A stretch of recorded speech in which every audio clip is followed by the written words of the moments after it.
Bueno, pues continuamos entonces con la temática de la unidad número 3, que está relacionada con los géneros literarios. Es una obligación de nosotros cuando nos acercamos a un texto bíblico determinar a qué género literario pertenece el texto que estamos estudiando o el texto de que estamos analizando. Y de esta manera, al identificarlo, entonces sabremos qué principios hermenéuticos podremos aplicar o qué principios básicos siguen vigentes de manera contemporánea. Hemos estado viendo los diferentes géneros, ya hablamos del género narrativo y sus características, ya hablamos del género legal, hablamos de el género epistolar, hablamos también de el género relacionado con la poesía y con la sabiduría y su extensión en relación a las figuras literarias o las figuras retóricas como el símil, el eufemismo, la hipérbole, la alegoría, la metáfora, etcétera, etcétera. Ya vimos también la manera en cómo podemos identificar el género literario de la parábola y cómo se debe de interpretar de manera general. Quiero dejar claro que hasta este momento no hemos hecho ejercicios, sino que estamos tratando de entender la teoría para después enfocarnos a hacer algún ejercicio, o algún punto de estudio y podamos desarrollar parte de lo que ya hemos visto en estas tres unidades. Hoy corresponde hablar del género profético. Entonces hablaremos de la hermenéutica, los pilares y los desafíos que nos presenta la interpretación, sobre todo la apocalíptica. Aunque debemos entender que cuando hablamos de género profético, estamos hablando que en general la profecía se clasifica en dos grandes vertientes y que en la clase de bibliología ya hemos visto algo. Les recomiendo que den un repaso al manual de bibliología que les compartí de la materia anterior, desde la página 113 hasta la página 128, para comprender un poquito más acerca de lo que vamos a ver el día de hoy. ¿Qué cosa es? Ok, bueno, más bien, el género de la profecía se divide, como dijimos, en dos grandes vertientes, que es la profecía clásica y la profecía apocalíptica. Cada uno tiene sus propias características y por lo tanto también tendrá sus propias reglas o principios de interpretación. A veces el error que cometemos es querer interpretar la profecía apocalíptica desde el punto de vista de la profecía clásica, y eso no es posible. O a veces queremos interpretar la profecía clásica como si fuera profecía apocalíptica. Recordemos que cada una tiene sus propios enfoques, tiene su propia terminología o sus objetivos. Ahora, la profecía clásica es la profecía característica de los profetas mayores y menores del Antiguo Testamento, haciendo a un lado a Daniel, que su característica literaria es la profecía apocalíptica. Entonces podemos tener que esta profecía, la profecía clásica, está representada fielmente por los profetas como Isaías, Jeremías, Sofonías, Amós, el mismo Ezequiel, que a veces también su simbología como que raya un poco en lo apocalíptico, pero sigue siendo profecía clásica. Y bueno, tenemos los profetas menores, ¿no? Eh, el enfoque que trae la profecía clásica es el buscar que el pueblo de Israel literal cumpla el propósito por el cual fue establecido como pueblo de Dios. Entonces, el enfoque de los profetas clásicos estaba más relacionado con el pacto, una relación pactual con Dios, y normalmente la profecía que ellos daban en la profecía clásica era una profecía condicional, es decir, estaba sujeta a una respuesta de la persona o el grupo a quien era dirigida esa profecía. Y el ejemplo clásico que tenemos aquí de profecía clásica es la profecía de Jonás, en donde la predicación de Jonás decía: de aquí a 40 días Nínive será destruida, pero como es profecía clásica y tiene un término condicional, esperando la respuesta de quien lo está recibiendo, y vimos la respuesta de los ninivitas, una respuesta de arrepentimiento, una respuesta de confesión. Por lo tanto, la profecía no se cumplió. Entonces, esto tiene de característica la profecía clásica. Tiene un enfoque local o nacional y contemporánea al profeta, y su simbología está limitada a una imaginería o a un simbolismo más realista. Esto ya lo hemos visto un poco, vimos un poco en la clase de bibliología, recordando que la simbología en la profecía clásica está más dado a cuestiones más realistas o de la vida cotidiana. Recordamos, por ejemplo, el caso de Jeremías, que es muy clásico. Toma un ladrillo, dibuja Jerusalén, simula el sitio, ponte vestimentas de cautiverio y pasa enfrente del pueblo. O sea, su simbología o sus símbolos eran más de la vida cotidiana o son más de la vida cotidiana. ¿Cómo se hace la revelación en la profecía clásica? Es una expresión o una cuestión más directa: palabra del Señor, o sea, palabra que me fue revelada por parte del Señor. ¿Cómo le fue revelada? Quizá pudo haber sido a través de una teofanía, a través de haber entendido algo, a través de haber entendido la relación pactual, o quizá aún a una cuestión de un sueño, o quizá alguna teofanía, alguna cuestión visible, alguna cuestión audible, pero no se está relacionando con visiones que tienen que estar sujetas a una interpretación por un ser celestial. Ahora, aquí podemos ver en la columna de lo que se refiere la cuestión de la profecía clásica. La profecía clásica puede tener uno, dos, tres cumplimientos, cuatro cumplimientos, dependiendo la condicional. Si se están cumpliendo las condiciones, esa profecía se puede repetir. Caso clásico es la profecía de Joel, en donde en el tiempo de Israel se da una cuestión de una plaga literal, pero también tiene un cumplimiento posterior. este, Hablando de Joel en relación a la lluvia tardía o la manifestación o el descenso del Espíritu Santo, que después es abordada por los discípulos, que después yo también le doy una aplicación en 1844 con el establecimiento de los o restablecimiento de ciertos dones espirituales en la iglesia, y que hay una promesa de cumplimiento para el tiempo del fin. Entonces, el profeta clásico está tratando de hacer una restauración en su tiempo para que se cumplan las promesas que Dios ha dado, y sobre todo con esa relación del estudio del libro de Deuteronomio. Se considera que el libro de Deuteronomio es básico para todos estos profetas que querían hacer que el pueblo de Israel regresara al pacto o regresara a esa relación pactual, para que se cumplieran las promesas dadas a través de Moisés en los diferentes discursos del libro de Deuteronomio, eh, buscando que se cumpliera el propósito de Dios en ellos de ser luz para las naciones y no llegaran a ser objeto de oprobio y de burla por parte de los pueblos paganos, que era lo que buscaban también los profetas clásicos: hacer que el pueblo regresara a la ley del pacto, que también eh,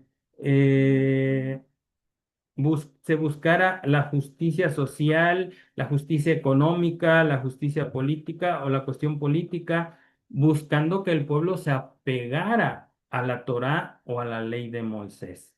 Ahora, la profecía clásica puede también servir como tipología para algún evento general o universal, pero esto se da cuando el Espíritu Santo lo manifiesta a través de otro escritor. O sea, no necesariamente debe de tener un cumplimiento en el tiempo del fin, sino que el cumplimiento de la profecía clásica se da o se busca que se dé en el tiempo contemporáneo del profeta que lo dio. Ahora, la profecía clásica busca que las promesas se cumpliesen en el pueblo de Israel. Lo que no se cumplió en el pueblo de Israel como hijo de Dios, porque también ahí está otra simbología, se tiene que cumplir en Jesús o en la iglesia del Nuevo Testamento. Entonces, cuando nosotros analizamos una profecía clásica, debemos entender el contexto y ver cómo se cumplió en Israel, cómo se cumplió en el tiempo del profeta, o si se tenía que cumplir en el tiempo del profeta o un poquito después, o cómo se cumplió en Jesús, o cómo se cumplió en la iglesia primitiva, o cómo se ha de cumplir en la iglesia del último tiempo. Hay promesas que se dieron a través de la profecía clásica que no se han cumplido porque no se dieron las condiciones, pero se pueden cumplir en la iglesia del tiempo del fin si cumple las condiciones. Recordemos, la profecía clásica es condicional. Analizando en relación a la profecía apocalíptica, su interés o su panorama no es tanto local o nacional, sino es universal y está enfocada al tiempo del fin, prácticamente. Es muy común en el libro de Daniel y en el libro de Apocalipsis estas expresiones del tiempo del fin. Ahora, la profecía apocalíptica es clásica en el libro de Daniel, en el libro de Apocalipsis, aunque también en el libro de Zacarías hay algunos tintes de profecía apocalíptica por la simbología, pero el cumplimiento se da en el tiempo de Zacarías. Recordamos, se considera que Isaías 24 o el capítulo 24 de Isaías es el pequeño apocalipsis de Isaías, o sea, trae una porción de profecía apocalíptica. Se considera también que el discurso de Jesús en Mateo 24 es profecía o está relacionada con la profecía apocalíptica o del tiempo del fin. Y en la segunda carta a los tesalonicenses también trae parte de profecía apocalíptica relacionada con el fin de los tiempos. Entonces, cuando analizamos Daniel, Apocalipsis, Mateo 24, segunda de Tesalonicenses capítulo 2, entonces, estamos hablando de un entramado en el cual podamos entender completamente lo que es la profecía apocalíptica. La simbología de la profecía apocalíptica es más compleja, recordemos, animales, sobrenaturales, escenas en el cielo, escenas en el mar, cosas que rompen lo natural, pero que tienen un simbolismo que está sujeto a interpretación. Podemos ver bestias de múltiples cabezas, etcétera, etcétera. Entonces, el enfoque de la profecía apocalíptica es universal o cósmica y también tiene una cuestión incondicional. La profecía apocalíptica se va a cumplir porque se va a cumplir. Y por lo regular en la profecía apocalíptica hay un elemento que son los tiempos, las edades que han sido establecidas por Dios. Y aquí podemos ver un principio fundamental dado por Daniel 2 20 y 21 en el de que Dios quita reyes, pone reyes, Él muda los tiempos y las edades y da sabiduría a los entendidos. ¿Qué quiere decir esto? Que la profecía apocalíptica es una sucesión de acontecimientos que por lo regular se dan a partir del tiempo del profeta hacia el futuro, tratando o buscando llegar hasta el tiempo del fin o hasta el fin del conflicto entre el bien y el mal. Por lo tanto, la profecía apocalíptica es incondicional. No hay nada que determine si se cumple o no se cumple, sino que está determinado porque Dios ya estableció los tiempos y las edades como lo ha dado a conocer a través de los profetas. La revelación o la manera en cómo se da la profecía apocalíptica es a través de visiones, sueños y sobre todo hay elementos como los ángeles que son los que ayudan a la interpretación. Cuando nos acercamos al texto profético, debemos tener nosotros ciertas premisas o cuestiones que debemos de tener claras para poder interpretar correctamente la profecía. Y me estoy enfocando más a la profecía apocalíptica. Algo que debemos entender es la soberanía de Dios y debemos de entender la capacidad de Dios de interpretar, perdón, de dar a conocer el futuro. ¿Sí? ¿Por qué es importante esto? Porque nos tenemos que acercar a la profecía a través del método histórico-gramático, a través del método historicista, y una de las premisas o de las cosas que debemos de tener claras al acercarnos al texto profético es que la profecía es profecía, por decirlo de alguna manera. ¿Por qué? Porque el método histórico crítico le quita ese ingrediente de que el texto profético se haya escrito antes de que acontecieran las cosas. El método histórico crítico habla de un Daniel posterior al tiempo de los macabeos, por ejemplo. Mientras que nosotros a través del método historicista o a través del método histórico gramatical, entendemos y creemos que Daniel fue contemporáneo en el imperio babilónico con Nabucodonosor, el imperio medo-persa con Ciro y con Darío, y por lo tanto, él está dando a conocer lo que iba a acontecer en el futuro.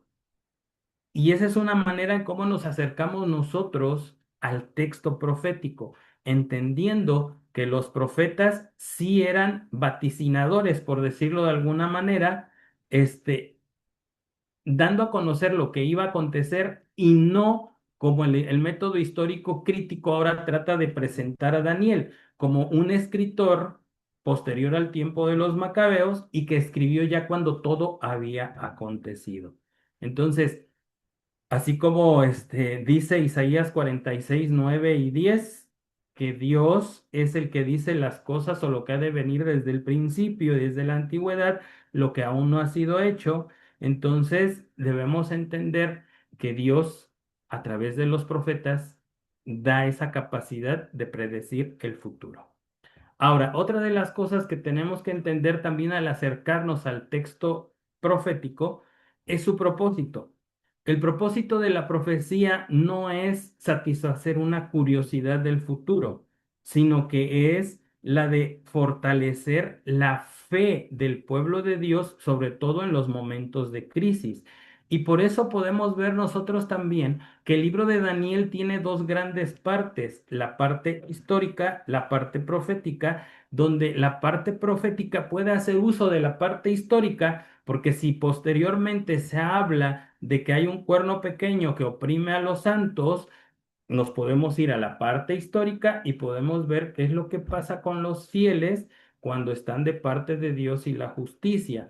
Entonces, la intención de la profecía no es precisamente dar a conocer tanto el futuro, sino la profecía bíblica fue dada más para fortalecer la fe del creyente, para fortalecer nuestra fe en los momentos de crisis y preparar a la iglesia para el encuentro inminente con su Salvador.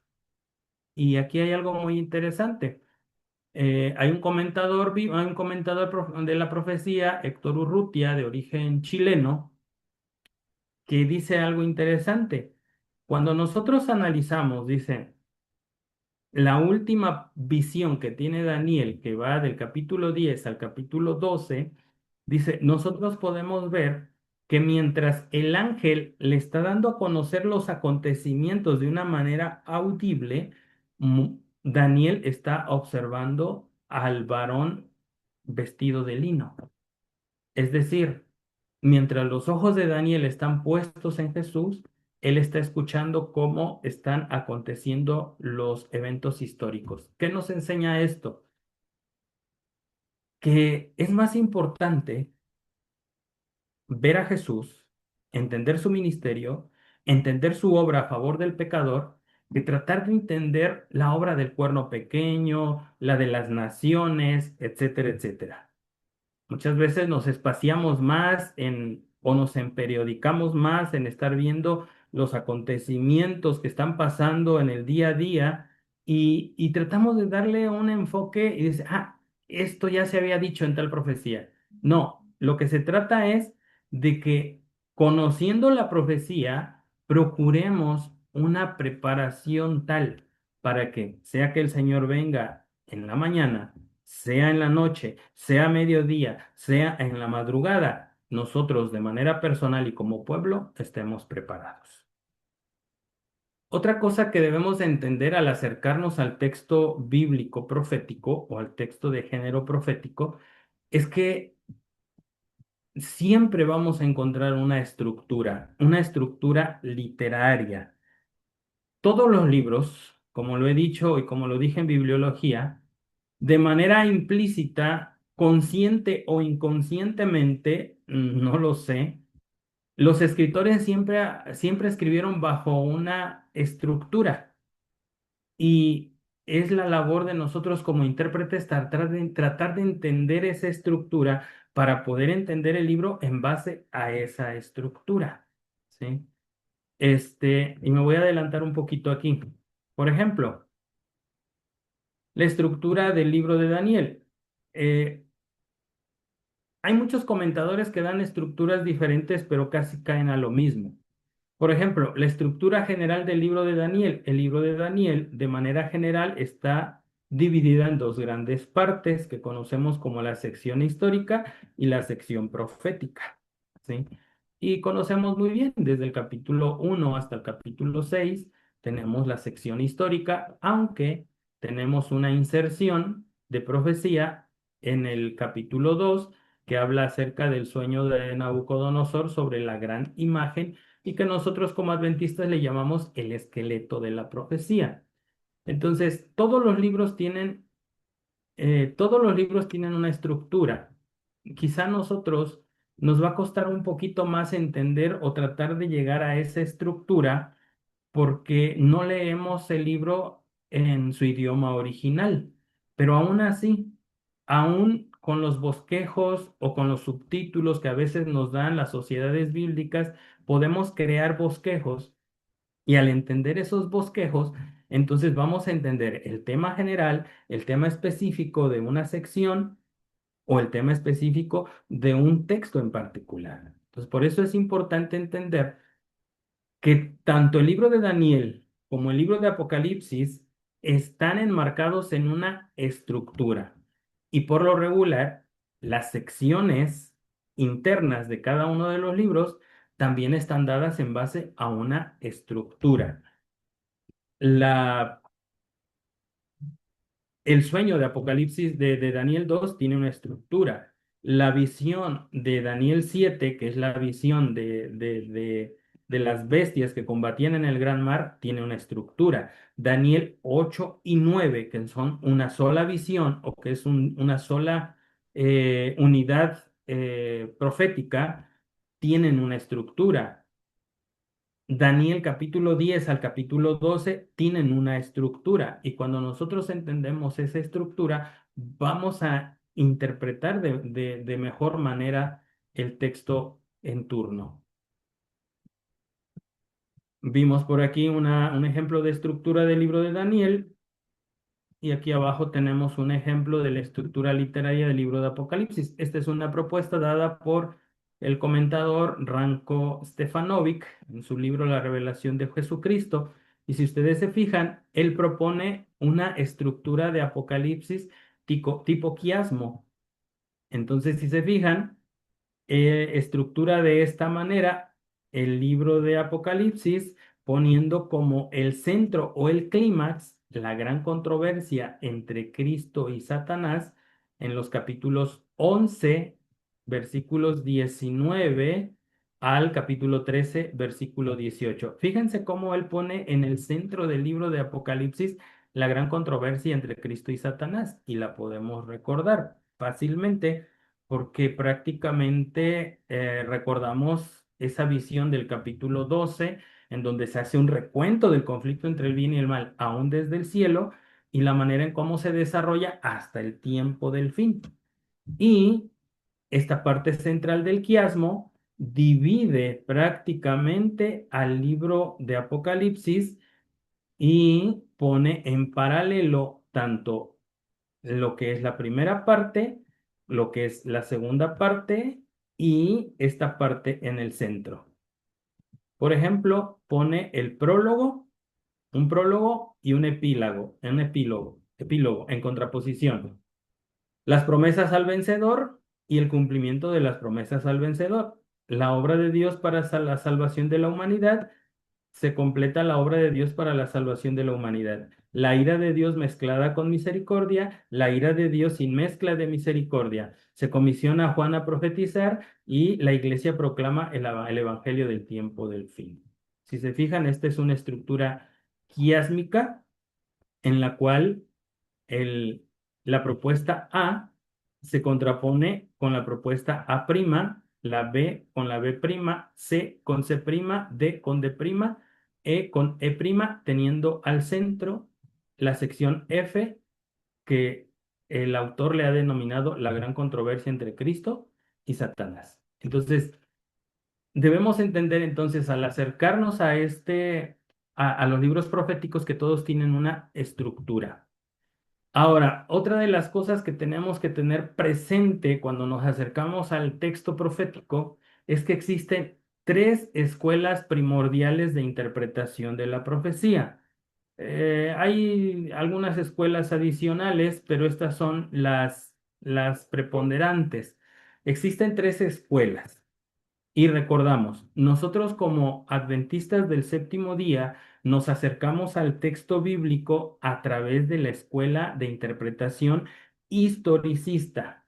Por lo tanto, nosotros vemos la profecía apocalíptica como una sucesión continua de sucesos desde el tiempo del escritor hasta el tiempo del fin o el establecimiento del reino de Cristo de gloria o al fin del conflicto. Entonces, y por lo tanto, así debiéramos de interpretar la profecía en una sucesión histórica continua. Algunos brincan para allá, se regresan otra vez, se vuelven a ir al futuro, se vuelven a regresar, y eso es una mala manera de interpretar la profecía. ¿Sí? Tenemos la escuela historicista, que nosotros creemos como adventistas que es la manera correcta de interpretar la profecía, dado que la profecía apocalíptica está dada en base a lo que son los tiempos, las edades y las sazones que han sido dadas por Dios en su única potestad, y que solamente Él pone reyes, solamente Él quita reyes, y que nadie puede cambiar esta sucesión histórica que ha sido dada a través de la profecía apocalíptica. Tenemos la escuela preterista, recordando que es una escuela de invención jesuita, este, al final del siglo XV, como una respuesta a la reforma protestante. Tenemos esta escuela, la preterista de Luis de Alcázar, y tenemos la escuela futurista, creada por Francisco Rivera. Nosotros desechamos tanto el preterismo como el futurismo, porque son nocivos para una correcta interpretación bíblica de la profecía. Por lo regular, cuando nosotros nos acercamos a alguna Biblia de estudio como la de Scofield, trae interpretación bíblica o interpretación profética futurista, cosa que como adventistas no admitimos, no profesamos, no adoptamos. Tenemos las Biblias católicas, que por lo regular se convierten en Biblias de estudio, sobre todo en la sección profética. Las Biblias católicas se apegan al preterismo, y nosotros tenemos que el preterismo es una manera incorrecta de la interpretación de la profecía. Entonces, estas son las cuatro premisas o cuatro cuestiones básicas que debemos entender al acercarnos al texto profético. Uno, que Dios dio a conocer a través de los profetas lo que había de venir desde el tiempo del profeta hasta el tiempo del fin, y que el profeta sí está hablando de su tiempo hacia el futuro y no al revés, como trata de imponer el método histórico crítico. El propósito de la profecía es un propósito de fortalecimiento, no para curiosear o para estar al pendiente de los periódicos y a ver cómo se está desarrollando, sino para que nosotros podamos entender que la profecía ha sido dada para el fortalecimiento de nuestra vida espiritual y como dijo el Señor Jesús en San Juan 14:29, eh, que cuando viéramos ese cumplimiento, nuestra fe se afirmara, diciendo que cuando veáis que esto se cumple, o no recuerdo exactamente cómo dice el texto, es San Juan 14:29, os lo he dicho antes para que cuando veáis que se cumpla, crean. Es para el fortalecimiento. Todo libro profético y aun cualquier sección profética tiene una estructura, debemos entenderla para una correcta comprensión y recordemos que nos debemos acercar al texto profético a través de las premisas o los principios de interpretación de la escuela historicista.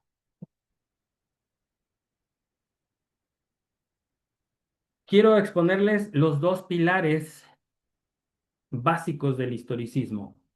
Uno de ellos es el principio de día por año. La profecía clásica, por lo regular, cuando trata de periodos de tiempo, son periodos de tiempo que están dados en días literales. Por ejemplo, Jeremías, cuando habla de 70 años de cautividad, son específicamente 70 años de cautividad y no se puede hacer una interpretación de tipo día por año. Daniel 4, por ejemplo, que no es sección profética, sino histórica, está hablando de lo que iba a pasar a Nabucodonosor y habla de 7 tiempos. Esos 7 tiempos se tienen que interpretar a manera de profecía clásica, es decir, 7 años literales, no proféticos. Por lo tanto, estamos hablando de que Daniel 4, si le damos un tinte profético en relación a Nabucodonosor, se tiene que interpretar como profecía clásica y no como profecía apocalíptica. Cuando dice pasarán sobre ti 7 tiempos, está hablando de 7 años, no de 7 años proféticos. Como hay una organización que lo interpreta de esa manera para llegar a 1914. Y bueno, no me voy a profundizar en esto, pero debemos entender que para poder comprender la profecía apocalíptica, la profecía de Daniel y de Apocalipsis, tenemos que aplicar forzosamente el principio de día por año. ¿Cuál es nuestro fundamento bíblico? Es decir, un día profético representa un año literal. Números 14:34, en relación a aquella sentencia por los 40 años que fueron, por los 40 días que fueron dados en la exploración de la tierra prometida, 40 años de cautividad, de peregrinación en el desierto, día por año. Ezequiel 4:6 también, cuando le dice, día por año te lo he dado, día por año estarás sobre tu lado derecho, día por año tu lado izquierdo. O sea, los días que estés ahí van a representar un año. ¿Por qué es necesario? Porque estamos hablando de una cuestión, de una miniatura, es una escala en miniatura. Las bestias y los imperios exigen tiempos proporcionales, es decir, el desarrollo de los imperios no se da en días literales, por lo tanto, por eso se toma la interpretación de día por año. Y la amplitud de la profecía, porque Daniel o el ángel es insistente en que la profecía es para el tiempo del fin. Por lo tanto, el trayecto que nos presenta Daniel es obvio que viene desde su tiempo hasta el tiempo del fin, que es un trayecto de alrededor de 2500 años. Entonces, no se puede aplicar días literales en la profecía apocalíptica. Y esto es un principio básico, porque en la actualidad, aún entre el ambiente adventista, entre grupos adventistas, Se trata de tomar la última parte de Daniel, que es un epílogo o es la conclusión de la última visión, y hace un recuento el ángel. Entonces se toman los 1290 días y los 1335 días como si fueran literales y tratan de darle una aplicación literal para nuestro tiempo, cosa que atenta contra el principio de interpretación hermenéutica. Por lo tanto, debemos concluir que los 1290 días de Daniel 12, los 1335 días de Daniel 12 son también bajo el principio de día por año y por lo tanto tienen un inicio en algún evento histórico, tienen un desarrollo y una conclusión o un límite de acuerdo a la cantidad de años específico. Como les decía, en la actualidad hay intérpretes aún al interior del adventismo que tratan de hacer una mezcolanza entre historicismo, preterismo, futurismo, y entonces se cae en una confusión de interpretación profética. Tenemos que apegarnos a los principios de interpretación historicista, de lo contrario, nuestra interpretación no tendría consistencia. Otro pilar es el de la recapitulación. Algunos lo llaman como el principio de repite y expande. Es decir, las visiones no son lineales. ¿Cómo podemos entender esto? Daniel, vamos a verlo de atrás hacia adelante. Daniel, capítulos, la profecía de Daniel 10 al 12, que es la profecía que nosotros conocemos más enfáticamente como los reyes del norte y del sur, porque es lo que más se remarca, es un repite y expande de Daniel 8 y 9, ¿sí? Daniel 8 y 9 es un repite y expande de Daniel 7 y Daniel 7 es un repite y expande de Daniel 2. Por lo tanto, a través de este pilar o a través de este principio de interpretación de la profecía apocalíptica, nos preservamos de introducir elementos nuevos en la interpretación. Aquí tenemos el esqueleto, que es la sucesión de reinos, desde Nabucodonosor hasta el establecimiento del reino de Dios o del reino de Jesús o el reino de los santos. Y en Daniel 7 se vuelve a repetir. Recordemos, da inicio también desde Babilonia hasta el fin, pero da otro punto focal. Aquí es más una cuestión política, aquí está más relacionada con el juicio y una cuestión religiosa.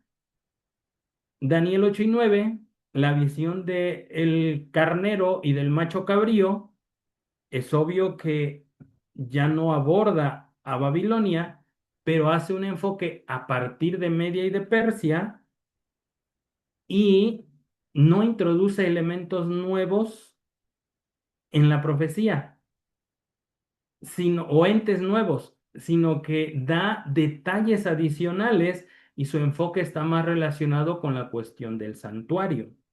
Pero la sucesión profética sigue siendo la misma. No tenemos por qué introducir entes o elementos nuevos en los periodos o en los tiempos y las edades. Y lo mismo pasa en Daniel 10:12. No tenemos por qué introducir elementos nuevos. Tenemos que enfocarnos en la base. Bueno, me voy a meter en un terreno un poquito espinoso. ¿Por qué digo esto? Porque muchos tratan de hacer reinterpretaciones de la profecía introduciendo elementos nuevos.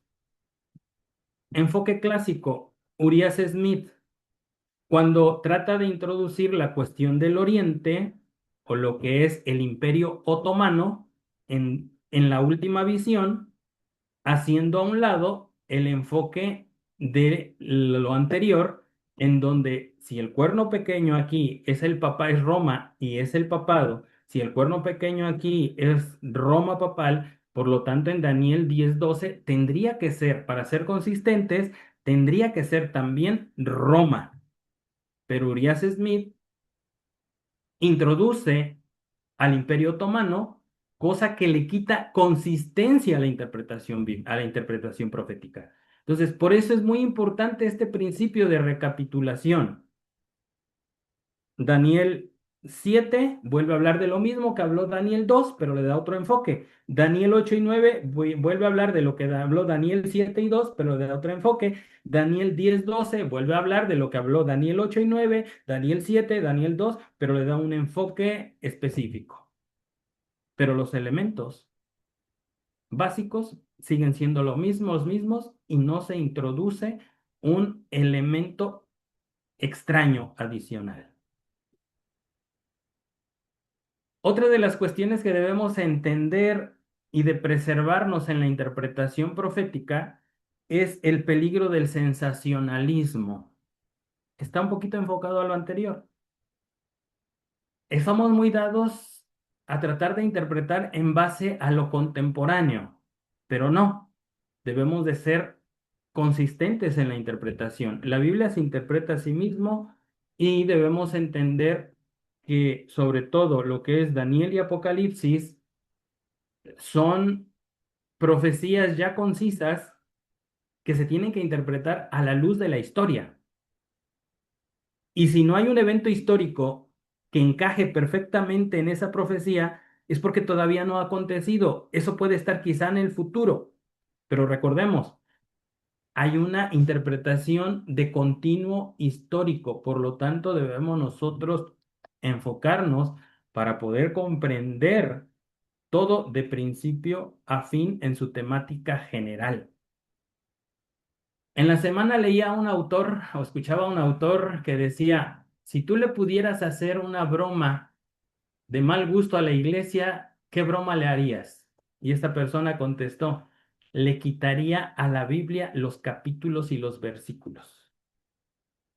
Pues más que una broma, yo lo veo como una cuestión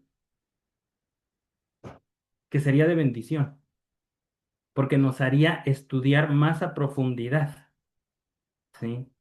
Y nos enfocaríamos más a entender entender estructuras literarias y poder comprender los relatos más en su dimensión completa, ¿sí? Ahora, ¿por qué digo esto?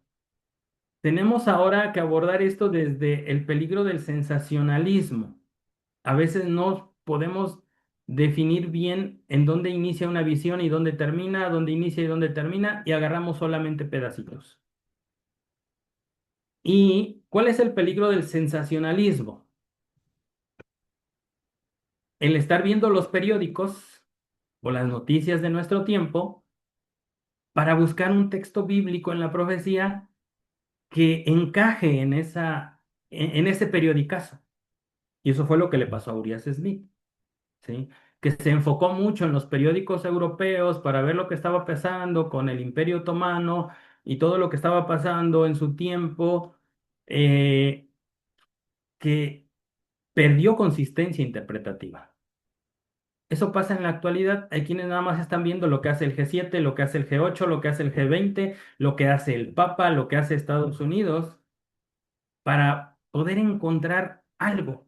Y no es así. Nosotros debemos entender que ya están definidos los tiempos y las edades y que si a partir de 1844 el factor tiempo ya no es prueba para el pueblo de Dios, entonces debemos enfocarnos más a cumplir nuestra misión, a entender lo que significa nuestra preparación personal, nuestra relación personal con Dios, el entender la misión de Jesús en el lugar santísimo del santuario celestial y de esa manera nos veremos vacunados en contra de andar viendo periódicos, noticias y tratar de interpretar la historia contemporánea a la luz de la profecía. ¿Sí? Otra cuestión muy dada en los sensacionalistas es la fijación de fechas.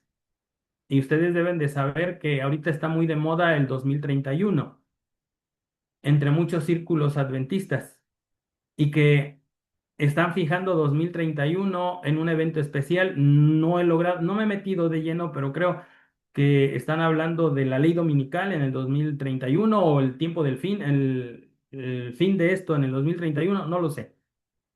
No debemos de caer en eso, porque intentar predecir el día, la hora de eventos reservados a la soberanía exclusiva de Dios es algo a lo que Dios no nos ha llamado, ¿sí?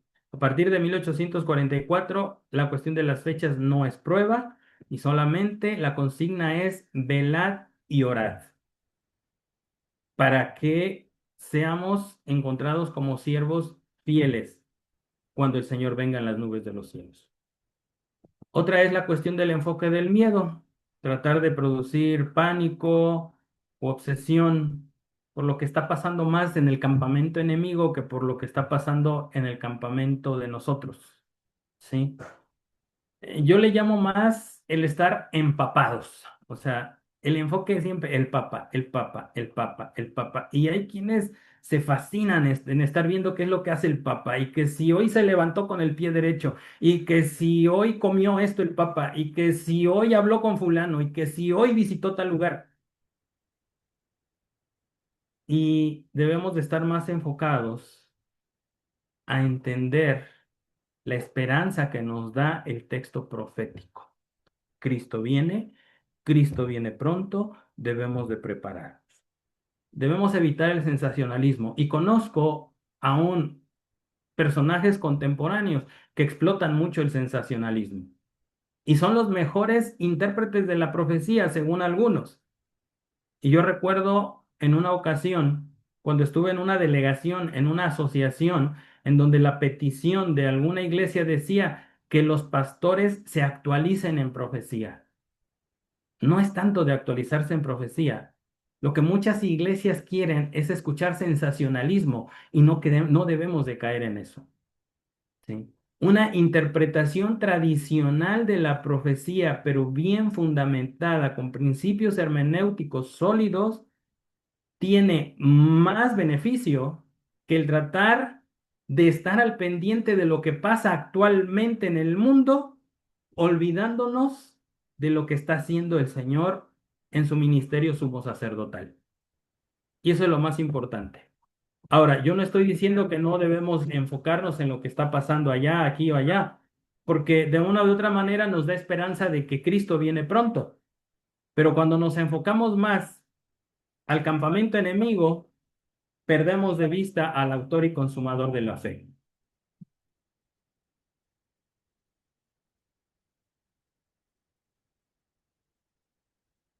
Y bueno, está relacionado, porque creo que me adelanté. Reglas de control. Debemos hacer de la profecía a Cristo el centro de la profecía. Nuestra interpretación profética tiene que ser cristocéntrica. El centro de la profecía es Cristo, no el anticristo.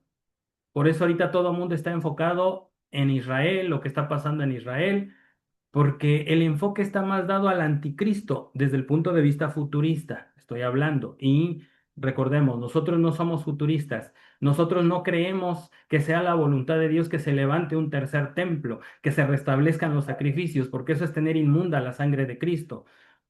El santuario celestial fue inaugurado una sola vez para siempre y hay un solo sacerdote, un solo sumo sacerdote que es Cristo Jesús. El que se busque el restablecimiento de los sacrificios en un tercer templo va en contra de la interpretación profética. Entonces, nuestra interpretación tiene que ser cristocéntrica. Si se dan cuenta, Ranko Stefanovic, en la estructura que presentó, la que vimos de Apocalipsis, pone en el centro a Cristo, en el conflicto entre el bien y el mal. Es Cristo. Héctor Urrutia dice, debemos estar viendo al autor y consumador de la fe. Debemos estar, sí, estar al pendiente de lo que acontece, pero estar centrados en Cristo.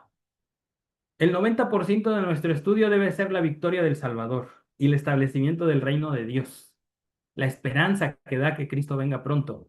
Pero nos enfocamos más al otro campamento, a la otra parte, ¿sí? Cuando en realidad debemos de exaltar más a Jesús y tratar de presentar de mejor manera a Jesús a la gente. Y aún la profecía cumple ese propósito. ¿Algo más? La profecía es un mapa de confirmación de fe que se entiende plenamente después de su cumplimiento. No tenemos que estar tratando de adivinar qué va a pasar en el futuro.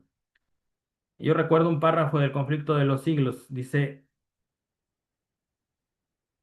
¿cómo va a actuar el papado en el futuro? ¿Cómo actúa en el pasado? O sea, la historia se repite. No, no es que la profecía apocalíptica tenga un doble cumplimiento. La profecía apocalíptica tiene un único cumplimiento, pero muchas veces las condiciones se vuelven a repetir no para que se cumpla nuevamente la profecía, sino porque lo mismo que fue, eso es lo que acontecerá. Y, por ejemplo, lo que pasó en la hegemonía papal en los 1260 años se va a repetir en el último tiempo, pero eso no quiere decir que la profecía tenga un segundo cumplimiento, sino que debemos de tener presente que de la manera en cómo actúa el papado va a actuar en el presente o en el futuro cercano, pero no quiere decir que tenga un segundo cumplimiento la profecía apocalíptica.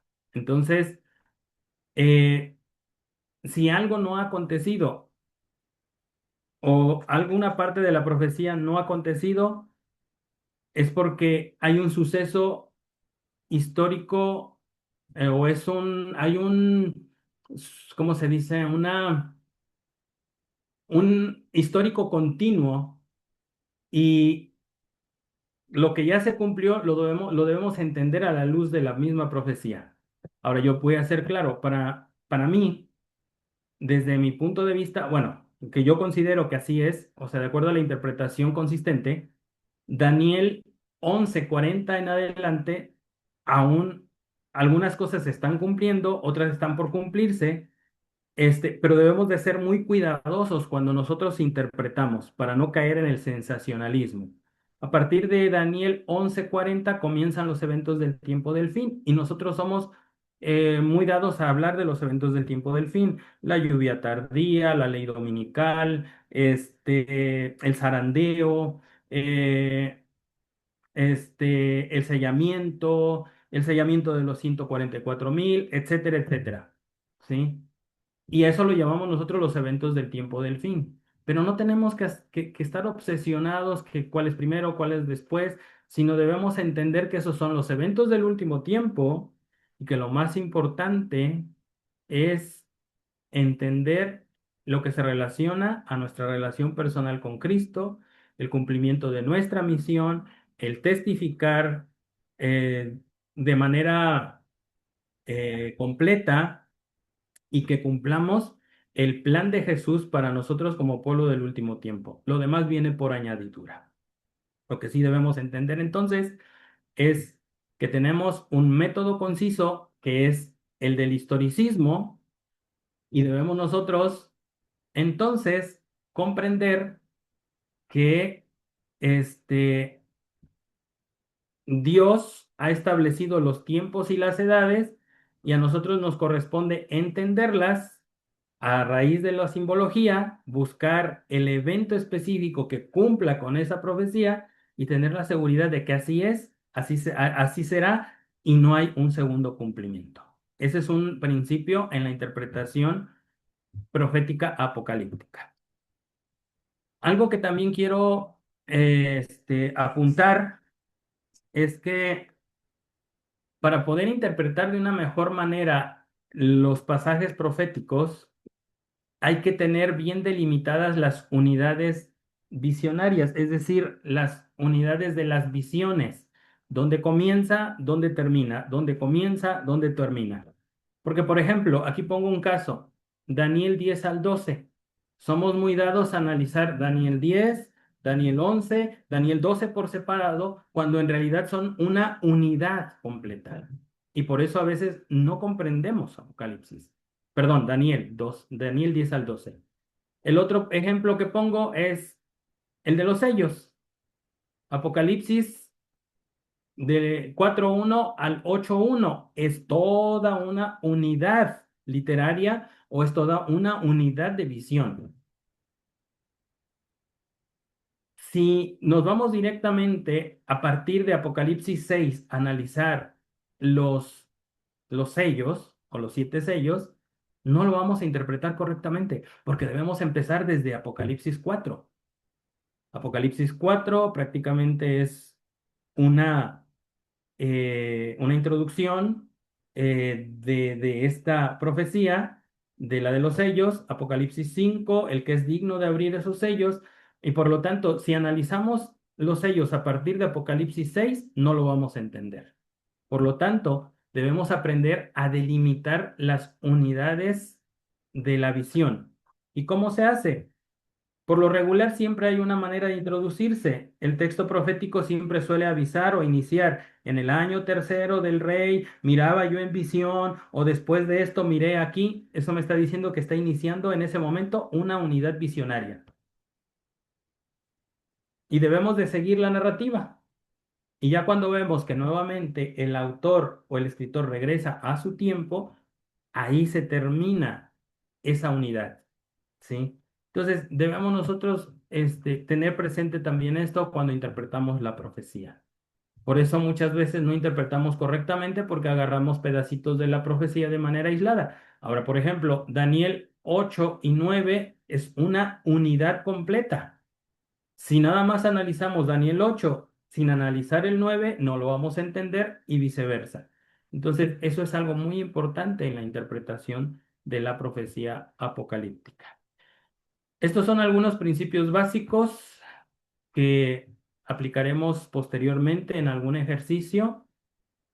Y bueno, es lo que yo puedo presentar. Hay mucho. Después, cuando les dé el apunte está un poquito más ampliado. Aquí lo hice a manera de resumen, pero más adelante, cuando hagamos práctica, vamos a entender muchas cosas de las que hemos visto hoy y de las que hemos visto a lo largo de la unidad número 3.